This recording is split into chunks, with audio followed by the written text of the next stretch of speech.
Assalamualaikum warahmatullahi wabarakatuh. Apa kabar anak-anak semuanya? Semoga anak-anak semuanya dalam keadaan sehat walafiat dan siap untuk mengikuti pelajaran hari ini. Hari ini kita akan membahas materi tentang mengenal malaikat Allah beserta dengan tugas-tugasnya. Sebelum kita mulai, ayo sama-sama kita membaca doa sebelum belajar terlebih dahulu. Bismillahirrahmanirrahim. Rabbi zidni ilman warzuqni fahman. Amin ya rabbal alamin. Sebelum kita mulai, jangan lupa bagi teman-teman yang menonton video ini untuk like, subscribe, komen, dan share video ini. Dan jangan lupa nyalain notifikasinya supaya kalian tahu kalau Ibu Linda upload video pembelajaran yang menarik lainnya. Nah, sekarang kita siap untuk belajar. Sudah siap anak-anak? Yuk kita mulai.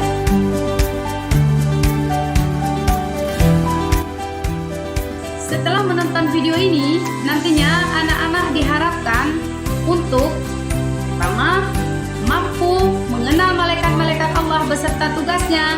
Yang kedua, menyebut malaikat-malaikat Allah. Yang ketiga, menjelaskan tugas-tugas malaikat. Malaikat adalah makhluk ciptaan Allah yang bertugas menjalankan perintahnya. Malaikat tidak pernah makan dan tidak pernah minum. Dan malaikat tersebut tidak memiliki nafsu seperti manusia. Mereka menjadi makhluk yang selalu taat kepada Allah Subhanahu wa Ta'ala dan tidak membangkang perintahnya.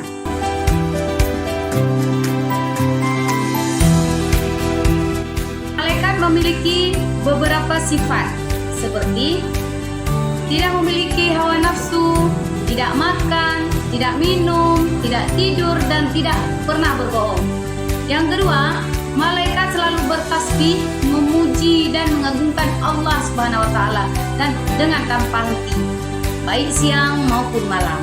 Yang ketiga, malaikat tidak pernah durhaka kepada Allah dan selalu taat kepada Allah. Keempat, malaikat memiliki tugas-tugas yang berbeda-beda.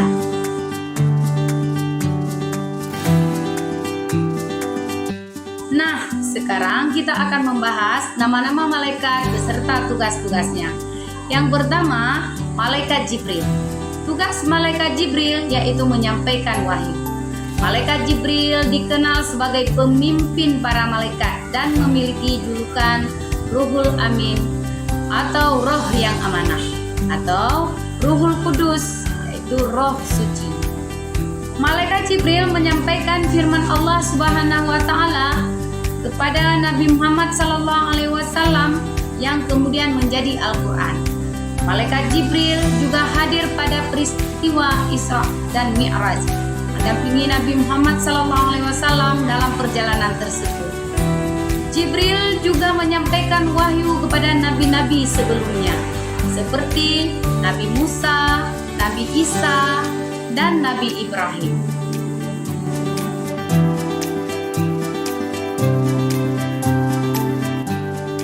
Yang kedua, malaikat Mikail. Tugas malaikat Mikail yaitu membagikan rizki. Malaikat Mikail bertugas membagikan rizki seperti makanan, minuman, dan kebutuhan hidup lainnya pada seluruh makhluk hidup di bumi. Di samping itu, malaikat Mikail mengendalikan fenomena alam seperti hujan, angin, dan kesuburan tanah atas izin Allah Subhanahu wa Ta'ala. Ia membantu menjaga keseimbangan ekosistem agar bumi tetap layak dihuni.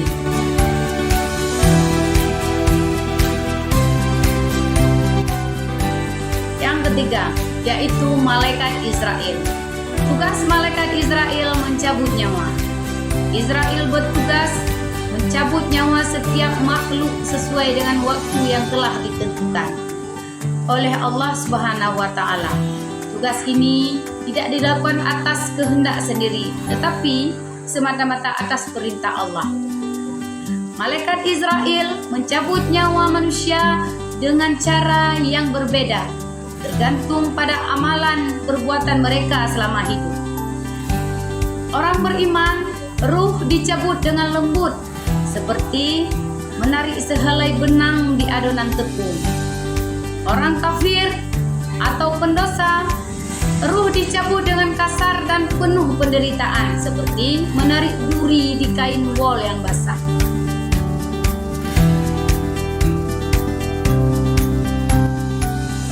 Yang keempat, malaikat Israfil. Tugasnya meniup sangkakala. Tiupan pertama dilakukan sebagai tanda dimulainya kehancuran alam semesta. Segala sesuatu di langit dan di bumi akan musnah.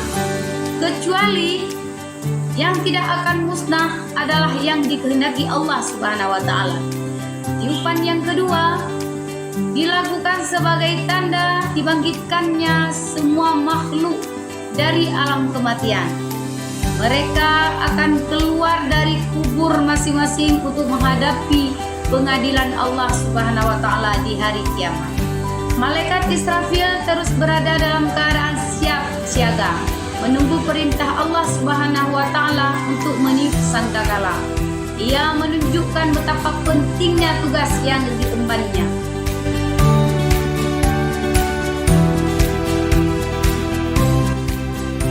Yang kelima, malaikat Raqib. Tugasnya mencatat amal baik manusia. Malaikat Raqib bertugas mencatat semua kebaikan yang dilakukan oleh manusia, baik berupa ucapan, perbuatan, maupun niat baik yang belum dikerjakan oleh manusia. Semua catatan amal manusia yang ditulis oleh malaikat Raqib akan dipertanggungjawabkan pada hari kiamat. Catatan ini menjadi bukti bahwa penilaian amal manusia di hadapan Allah Subhanahu wa taala. Malaikat Raqib menunjukkan pentingnya setiap perbuatan baik manusia, sekecil apapun, karena semuanya akan tercatat dan dihitung sebagai pahala. Oleh karena itu, umat Islam dianjurkan untuk senantiasa berbuat kebaikan dalam hidup.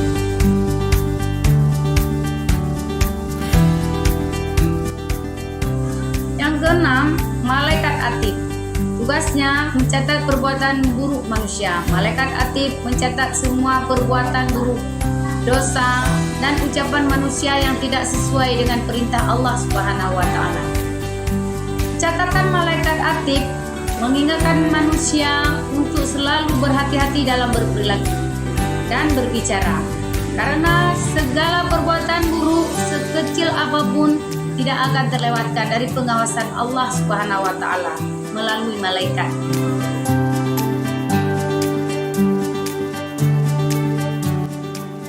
7-8 yaitu malaikat Munkar wa Nakir. Tugasnya menanyakan di dalam kubur. Malaikat Munkar bersama Nakir akan menanyakan manusia setelah ia dimakamkan. Contoh pertanyaan yang diajukan di alam kubur adalah: siapa Tuhanmu? Apa agamamu? Dan siapa nabimu? Dengan kita mengetahui tugas malaikat Munkar wa Nakir, mengingatkan umat manusia untuk mempersiapkan bekal iman dan amal baik selama hidup di dunia. Kehidupan alam kubur adalah permulaan perjalanan menuju akhirat, sehingga penting untuk senantiasa memperkuat keyakinan pada Allah Subhanahu wa taala dan menjauhi perbuatan dosa.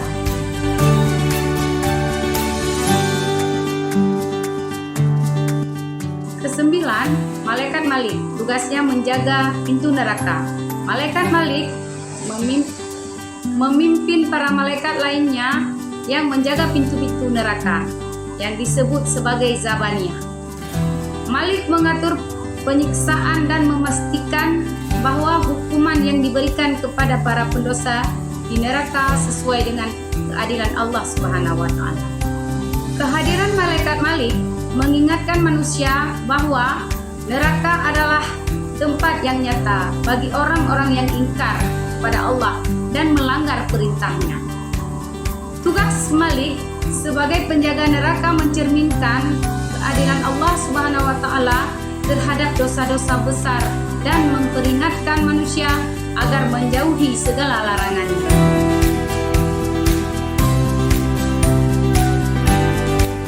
Yang ke-10, Malaikat Ridwan.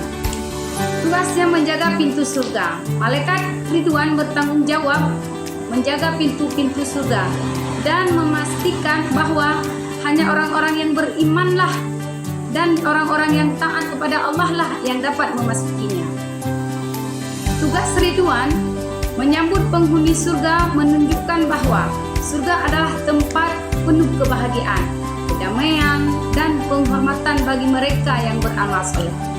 Kehadiran Malaikat Ridwan mengingatkan manusia akan keindahan surga sebagai balasan atas ketaatan dan keimanan kepada Allah Subhanahu wa taala. Nah, anak-anak, setelah mengetahui nama-nama malaikat dan tugasnya, selanjutnya pada slide ini Ibu akan memberikan contoh perilaku beriman kepada malaikat dalam kehidupan sehari-hari. Pertama, menjaga perilaku dan perbuatan. Kita meyakini bahwa malaikat mencatat segala amal perbuatan kita, baik yang baik maupun yang buruk.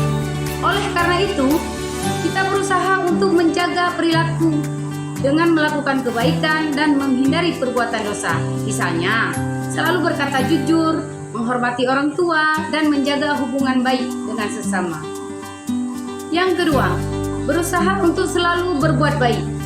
Kita tahu bahwa malaikat mendorong kita untuk berbuat baik dan menjalankan perintah Allah.